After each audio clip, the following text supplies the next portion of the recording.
4e Jeux olympiques de Los Angeles.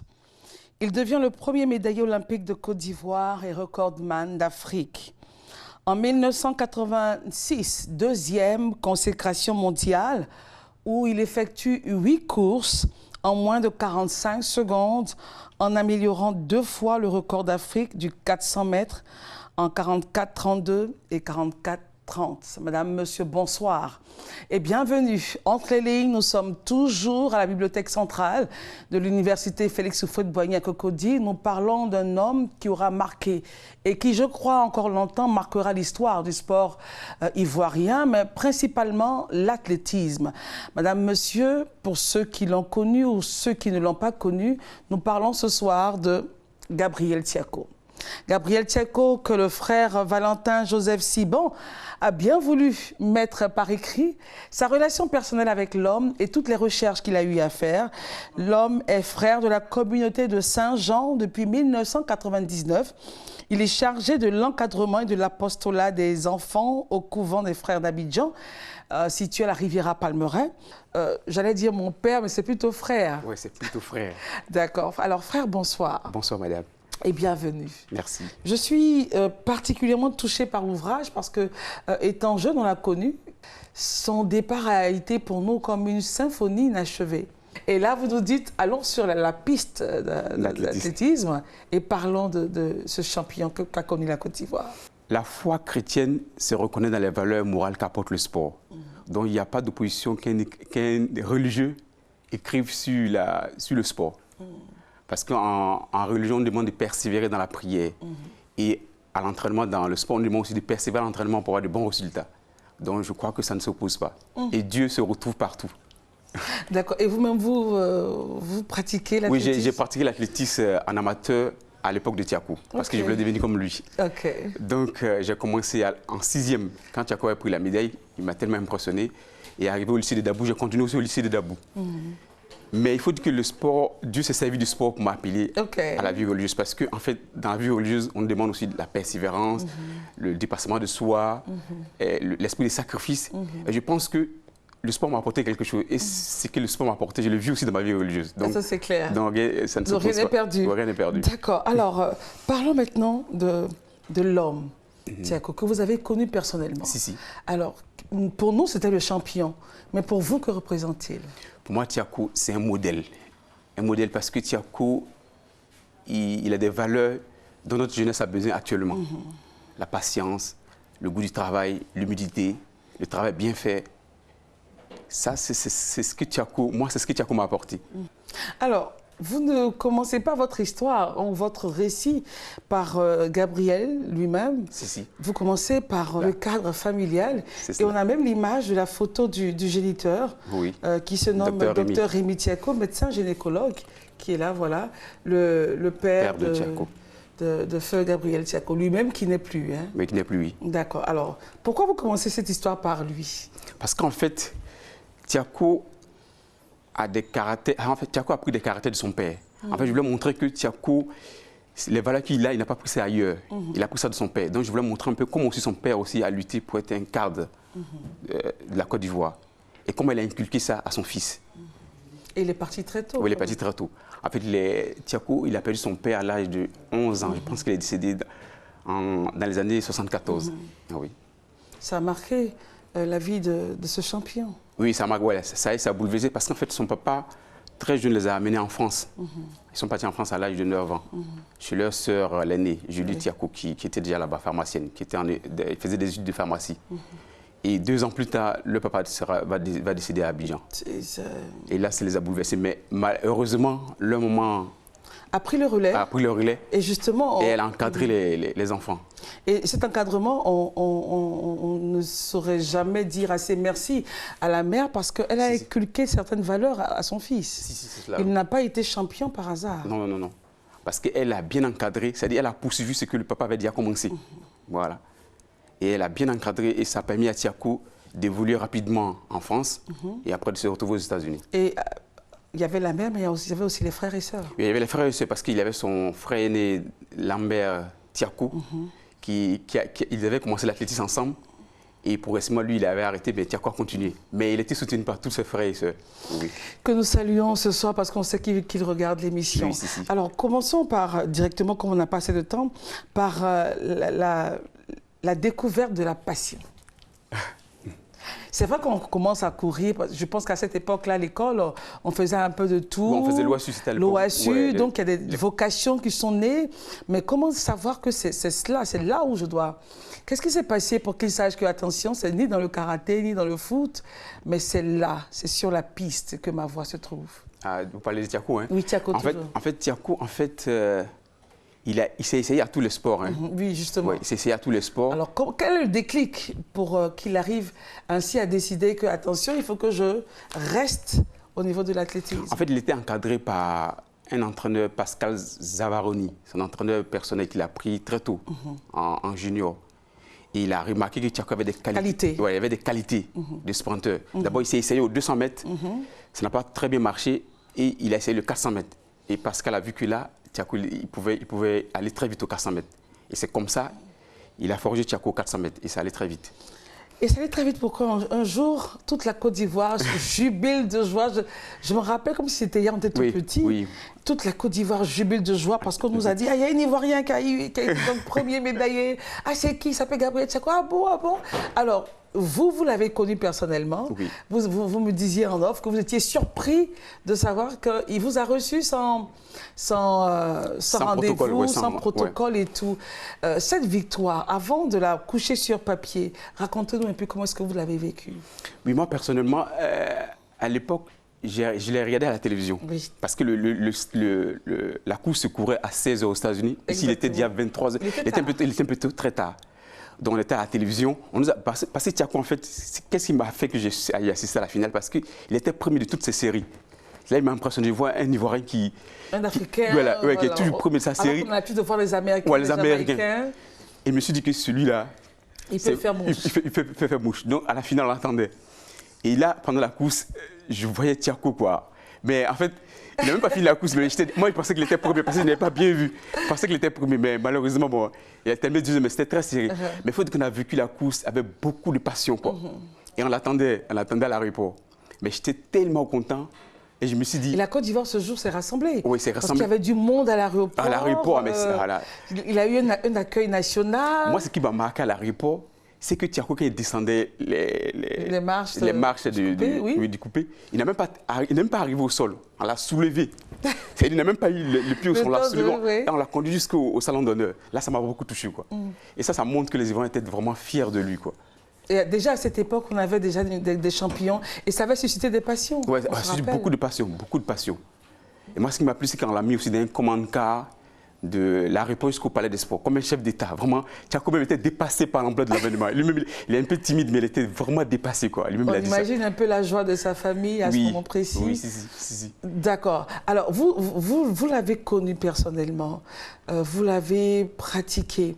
Il y a eu donc cette médaille-là, il y a eu 1986 où c'était l'homme de toutes les victoires. Oui, si. 8 courses d'affilée, comme ça, avec enchaîné des victoires. Quand vous parliez avec lui, vous qui avez connu l'homme, comment est-ce qu'il était?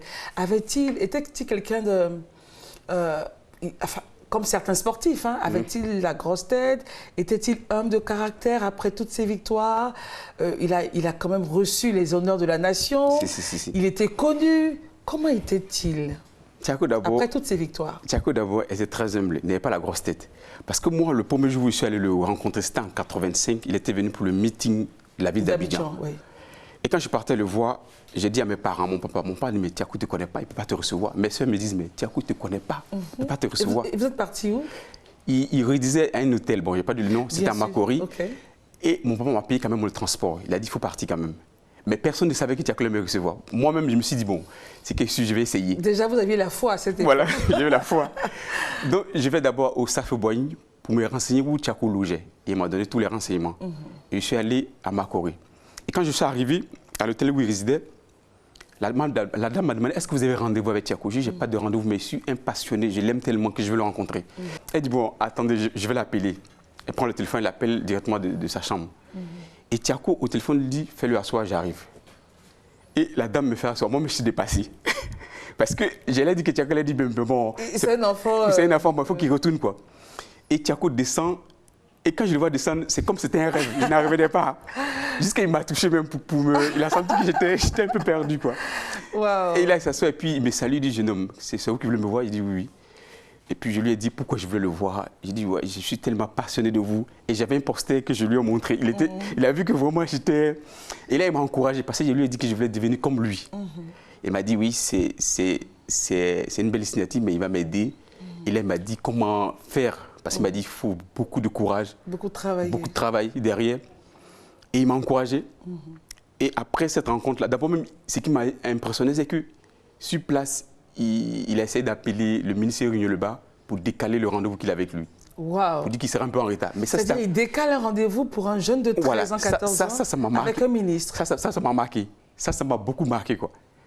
Et depuis ce jour-là, on s'est séparés et après, on est restés des amis. Donc, chaque fois qu'il venait, on se rencontrait. Wow. Et c'est comme ça. Vous étiez un privilégié à cette époque. Oui, mais c'est pour ça que Tiako, il était facile d'accès. Très simple. Ouais, très simple et facile d'accès. Il n'y avait pas de protocole. Il était prêt à partager donc sa connaissance. Oui, sa connaissance, oui. À mentorer même les jeunes. Oui, si. Moi, j'ai dit s'il était encore vivant, peut-être qu'il allait aider beaucoup de jeunes en athlétisme, quoi. Et justement, vous lui avez fait une promesse.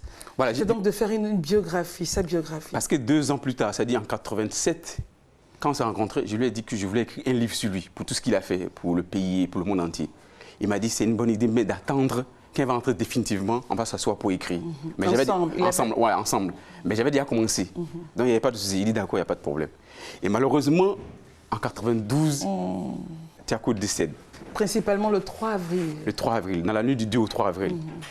Et là, c'est comme si c'était un devoir de mémoire de ma part. J'ai commencé quelque chose et j'ai dit à Tiako que je vais écrire un livre sur lui.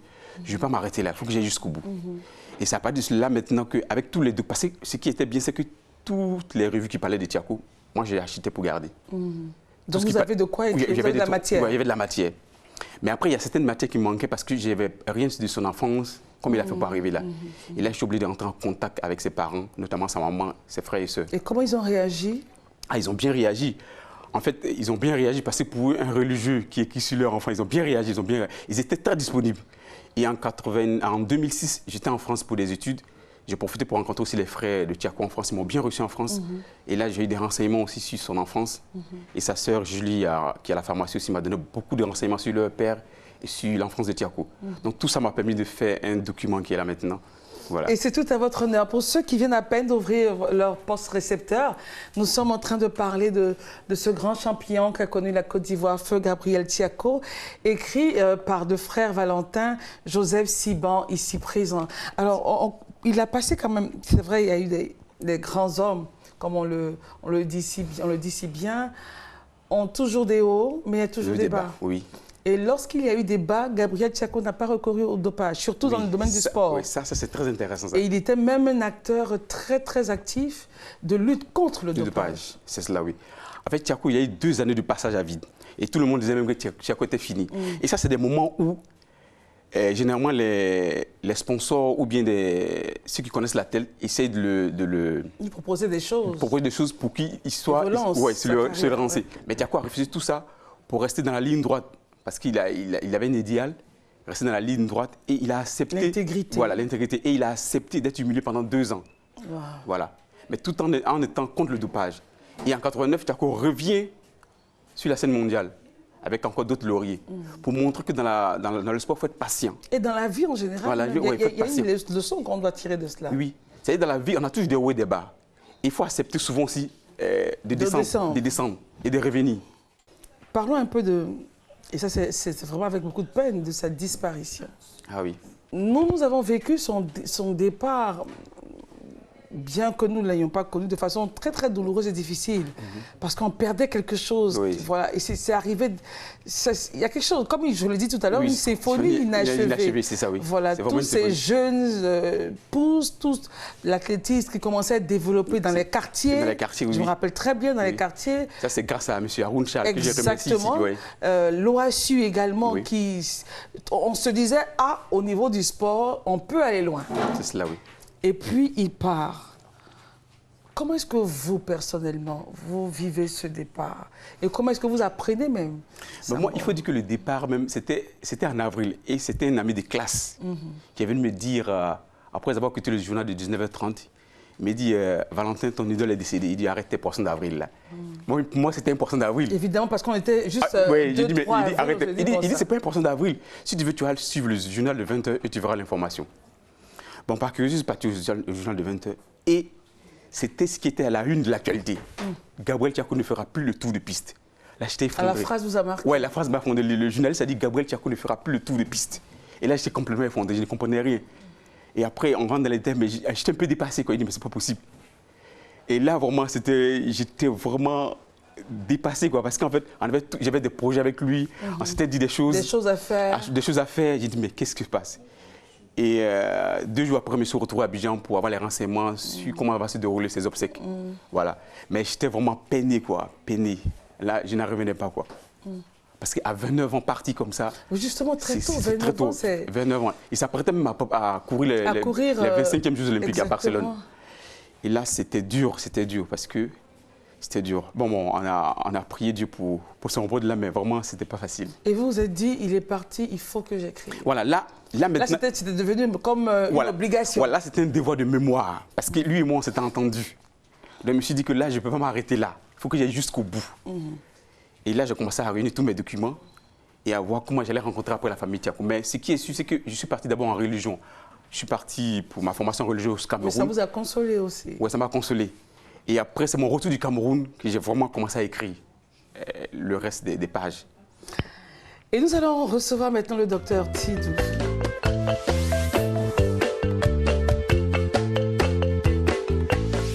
Docteur Djeb, bonsoir. Bonsoir Christelle. Et bienvenue. Merci. Gabriel Thiakou, la légende.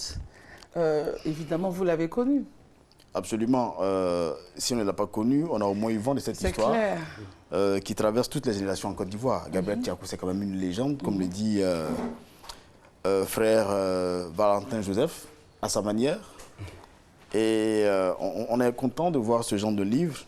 On en donnera les raisons tout à l'heure. Allons-y donc.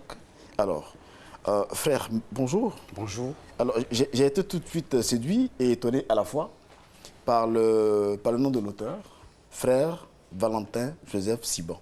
Est-ce que vous voulez nous faire un bestiaire sportif? Alors, bestiaire sportif, oui. Pas parce que les personnages sont des animaux comme dans les bestiaires médiévaux, mais parce que toute la matière des bestiaires est ramenée à l'évangélisation. Est-ce que vous nous faites un cordon entre le sport et l'évangélisation dans ce livre? Oui, parce qu'en fait, je profite aussi pour évangéliser le monde du sport. D'accord. Voilà. Parce que comme Thiakou était chrétien aussi, c'est comme si aussi je me servais aussi un peu de Thiakou. Pour montrer Est-ce que les sportifs seraient-ils des âmes en peine? Oui, parce qu'en fait, bon, je ne dis pas qu'ils sont des âmes en peine, mais je veux dire qu'il y a certains sportifs qui font du sport, mais en utilisant des voies malsaines. D'accord, c'est-à-dire? Par exemple, le dopage. C'est ça. Voilà. Et le dopage, ça détruit le corps. Or, le corps, c'est Dieu qui nous a donné ce corps-là. Il faut le respecter. Donc finalement, c'est écrire une œuvre, une biographie, afin d'aider le monde du sport à sortir de certaines pratiques. C'est cela, oui, justement. Donc c'est le lien, donc c'est une sorte de bestiaire sportif, j'ai envie de dire. Oui, en quelque sorte. Alors, on va l'ouvrir ensemble. Il n'y a pas de souci. D'accord. Vous dites plus que jamais la Côte d'Ivoire. À quelle page? Page 23. Plus que jamais la Côte d'Ivoire, meurtrie par les tourmentes récentes, a besoin pour se relever d'une jeunesse pétrie de valeurs qu'incarne l'homme exemplaire qu'est Gabriel Thiakou, à savoir la crainte de Dieu, l'intégrité, le goût du travail, la persévérance dans l'effort, l'endurance, la soif d'excellence, l'humilité. Alors, Gabriel Thiakou serait-il si parfait? Bon, je ne dis pas que Gabriel Thiakou est parfait, mais il a essayé d'être parfait. C'est-à-dire? Il a essayé d'incarner ces valeurs-là. Parce que quand tu le vois, parce qu'en fait, quelqu'un, c'est dans la pratique qu'on connaît bien quelqu'un. C'est pas... Parce que Thiakou, comme je l'ai pratiqué, j'ai vu un peu comment sa manière d'être, comment il le faisait. Alors, comment il était? Bon, Thiakou, il était bien bâti. Oui, ça, c'est le sportif qu'on a vu. Il était bien bâti. Il est bien il était très élégant, très élégant. Il était très ouvert, très courtois. Et puis, il était très sympathique. Alors la question, c'est où est-ce que vous positionnez votre livre dans le contexte d'une Côte d'Ivoire meurtrie en quête de valeur? Oui, parce qu'aujourd'hui, bon, aujourd'hui, je veux dire qu'aujourd'hui, la plupart de nos jeunes...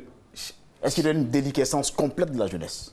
Bon, pas tout à fait, mais il y a quelques jeunes quand même qui se cherchent. Moi, je connais des jeunes, parce qu'en fait, j'encadre un peu les enfants, donc je vois un peu, je suis dans le milieu un peu. C'est ça. Donc, je vois quelques jeunes aujourd'hui qui veulent devenus comme Tiakou ou bien des Drogba. En quête de repère? Oui, en quête de repère, mais sans aller à l'école, par exemple. Est-ce que vous allez tous les envoyer vers le sport, ces jeunes? Non, mais je vais dire aussi que le sport est un domaine où on peut s'épanouir. Absolument. Mais en suivant les règles. Parce qu'il y a certains, par exemple, qui veulent faire du sport. Mais tout le monde n'a pas la même histoire. Oui, je sais. Mais comme il y a beaucoup de jeunes qui veulent faire du sport, parce que je connais beaucoup de jeunes qui veulent faire du sport, mais ils veulent faire du sport sans aller à l'école, par exemple. C'est ça. Et ils veulent être champions en moins de 3 mois. Est-ce que vous avez dit que le modèle américain doit être importé, par exemple? Oui, ça veut dire que ce serait intéressant d'avoir des écoles de sport-études. Sport-études. Et c'est ce qui est encouragé d'ailleurs. Et ça peut permettre aux jeunes d'être bien épanouis. D'où vient-il que chez nous, on ne comprend pas bien que le sport ait besoin d'études? Oui, mais en fait... Parce qu'on ne lit pas le physique à tout ce qui est intellectuel, certainement. Non, oui, c'est ça. Mais je veux dire que généralement, quand quelqu'un va à l'école et qu'il fait du sport, c'est un intellectuel. Et c'est bien parce qu'en fait, plus tard, quand il sera devant les micros ou bien s'il y a un contrat à signer, il peut se défendre. Mais si tu n'es pas instruit que tu as un contrat à signer, on peut te doubler. D'accord. Oui. Et ça se vu pour certains athlètes. Bon, je vais pas citer on doit taire le nom ici. Voilà, c'est ça. D'accord. alors, vous parlez de la légende. Oui. Alors, vous êtes en train de faire entrer le personnage de Gabriel Tiakou dans une subdimension. Oui, parce qu'en fait, Tiakou, il faut dire qu'il est le premier médaille olympique de la Côte d'Ivoire, toutes disciplines confondues. Alors, nous en avons 3, c'est ça, les médailles olympiques? Oui, il a fallu attendre de 20 ans. Mais je vais dire qu'il est le premier. Le premier. Le fait d'être le premier d'abord, ça fait qu'il a marqué, il a posé un acte positif exceptionnel. Alors qu'est-ce qui est si marquant? Est-ce que c'est le fait que Gabriel Tiakou parte de quelques avantages familiaux? Parce que il ne sort pas de n'importe où, il fréquente quand même aux États-Unis. Est-ce que là, il y a quelque chose d'extraordinaire, en fait, que quelqu'un qui sort de ces conditions plutôt favorables fasse un exploit? Non, en fait, ce n'était pas favorable au départ. Tiakou a perdu très tôt son père, à l'âge de 11 ans. Mais le père a bâti quelque chose. Le père a bâti quelque chose. Voilà. Oui, a bâti quelque chose. La mère a suivi. Mais il faut dire aussi que Tiakou aussi a suivi. Et il était dans un milieu, il pouvait virer à gauche. C'est ça. Mais comme il était intègre, il a suivi les règles qu'il fallait. Et après, il s'est retrouvé derrière même, on lui a demandé de changer la nationalité. C'est ça. On a demandé qu'il soit français. Mais Tiakou a refusé parce qu'il aimait sa patrie. D'accord. Et il a accepté de rester ivoirien. Et c'est dans ce cadre-là que l'autre va le récupérer, M. Haroun Charles et son équipe, l'équipe de la fédération, avec l'aide de la maman de Tiakou, pour l'amener aux États-Unis. D'accord. Alors, allons dans le livre et au chapitre 8, j'aime bien cette phrase et je souhaiterais que vous nous l'expliquiez un peu. Alors, c'est un éléphant de 400 mètres. Ah oui, oui. Mondial, à la vitesse d'un guépard. Ah oui, si. Alors, l'éléphant et le guépard. Il faut bien qu'on comprenne cette image. Oui, si. Parce que je vois le lourdeau et le Speedy Gonzalez. Alors, il y a une contradiction. Non, en fait, quand je parle de l'éléphant, en fait, c'est par rapport à notre emblème. Absolument. Voilà, c'est par rapport à notre emblème. Pour dire que Tiakou, pendant cette année-là, il avait la vitesse d'un guépard. Parce que le guépard, c'est l'animal le plus rapide. C'est l'animal terrestre le plus rapide. Exactement. Donc, on le comparait en cette année-là à cet animal-là. D'accord. En plus, c'est à cause de ça. Sinon... Alors, vous racontez un peu les préparations de l'exploit. OK? L'exploit de Tiakou qui le mène à gagner cette médaille, qui est la première de notre pays en termes d'athlétisme. C'est ça. Je souhaiterais qu'on revienne un peu sur les hauts et les bas du personnage, parce que tout n'a pas été rose. Oui, tout n'a pas été rose. Dans sa carrière sportive. Oui. Voilà. Tiakou a eu 2 années de passage à vide, 87 et 88. Ça, c'est normal, parce que Tiakou lui-même a dit personnellement que tout athlète a des hauts et des bas. Et que c'est normal qu'il y ait ce moment-là. Alors, on revient sur ce sacre et l'accueil qui est fait à Tiakou, qui en a lui-même étonné. Oui, Tiakou, parce qu'en fait, Tiakou, il était dépassé par l'ampleur de l'événement, parce que bon, pour lui, ce n'était pas le football, parce que comme c'était un athlétisme... Est-ce que vous êtes en train de nous dire que c'est quelqu'un qui n'avait pas la grosse tête du tout, au point de ne même pas prendre l'ampleur de tout l'événement qui venait de tout le... Oui, bon. De l'exploit, en fait, Tiakou, il était fier de la médaille qu'il avait remportée, mais il ne s'attendait pas à cet accueil-là. Parce qu'en fait, il se disait que si c'était un exploit en football, il allait avoir du monde. Comme c'était un athlétisme, et l'athlétisme, c'est l'un des sports mineurs, ce n'est pas un sport qui est très développé en Côte d'Ivoire. Donc, il ne s'attendait pas à ça. Il était même surpris. C'est ça. Voilà, c'est ça qui a fait un peu sa surprise. Est-ce que vous pensez que finalement, la fédération d'athlétisme, qui suit certainement l'émission, lui rend un bel hommage? Oui, à travers le meeting Tiakou, chaque année, il essaie d'inviter certains athlètes des pays africains ou même des autres pays. Alors, ce qui me surprend un peu dans l'œuvre et dans l'événement, c'est comment est-ce que la personne décède d'une maladie aussi... Ah oui. Est-ce qu'à cette époque, est-ce que c'était l'époque ou alors c'était la négligence de la famille, des autorités ou de lui-même? Non, ce n'était pas la négligence de quelqu'un d'autre. Je veux dire qu'à l'époque, Tiakou, il avait beaucoup d'invitations. Pas et d'autres. Ouais, des meetings. Il peut être au stade géologique, puis demain se retrouve au Japon. Mais ça, ce changement climatique-là fait qu'on peut piquer rapidement une méningite. Mais la médecine du sport, la médecine, n'est-ce pas, de l'homme en mouvement, ok? Est-ce qu'elle ne peut pas prendre... Bon, je me dis qu'elle pourrait le faire, mais bon, tu sais, la mort, qu'elle doit arriver, il y a des éléments qu'on ne maîtrise pas. Hein? Il y a des éléments qu'on ne peut pas maîtriser. On a reçu ici beaucoup d'invités. Exactement. Mais alors, ce livre bénéficie d'une certaine, je n'ai pas dit onction, mais d'un niveau de recherche assez intéressant. Assez, oui, poussé. Des recherches fouillées, poussées, avec une bonne... une belle chronologie. Une belle table des matières, qui retrace la vie de Tiako avant sa naissance. Donc c'est vraiment un document d'histoire qui gagnerait à être lu par les jeunes pour s'inspirer de modèles, comme l'a dit l'auteur, de vrais modèles, partis de loin, pour réaliser quelque chose d'extraordinaire. Exactement. J'aimerais bien, j'espère un jour qu'on aura cette œuvre-là en film. Pourquoi pas, parce que ça serait bien. Ça serait intéressant. Ce serait une belle bande dessinée, par exemple. Exactement, pour inspirer les jeunes. Ah oui, c'est absolument à ces vraies valeurs que devrait inspirer l'athlétisme ou tous ceux-là qui souhaiteraient grandir dans le sport. Mais on ne saurait terminer cette émission sans saluer sa famille, sa mère et ses frères. À l'aînée, Dr Julie Tiako, pharmacienne, Monsieur Rémi Tiako, Madame Marguerite Tiako, Monsieur Lambert David Tiako, Madame Odile Marie-Éliane Tiako, et la dernière, Dr Jacqueline Tiako, pharmacienne. On a deux pharmaciennes, le père était gynécologue. Oui. Et on a toujours la médecine dans la famille. Mais je voulais aussi remercier M. Haroun Chal, l'ancien secrétaire général de la Fédération humaine d'athlétisme, qui m'a aidé à faire cette offre. À sortir cette ouvrage. Et nous, on vous remercie. Merci à vous. Parce que vous avez tenu votre promesse à l'homme. Vous lui avez dit, je veux écrire sur toi à l'époque. Et il a dit, attends à mon retour définitivement en Côte d'Ivoire. On va le faire ensemble. C'est cela, oui. Mais vous aviez déjà commencé. Merci d'avoir honoré la mémoire de ce grand homme qu'a connu la Côte d'Ivoire. Merci à vous. Et nous en sommes très, très, très touchés. Cette œuvre-là devrait être lue dans nos écoles. Merci. Elle devrait être même au programme. Oui, parce qu'on a des valeurs qu'on ne retrouve pas. On a des vraies valeurs qu'inspire Gabriel Tiako, parti si tôt à 29 ans. En tout cas, merci de nous avoir suivis. L'œuvre est disponible en librairie. Oui, en librairie. Donc, il faut forcément la voir et nous vous souhaitons une très bonne lecture. Bonsoir et à dimanche prochain.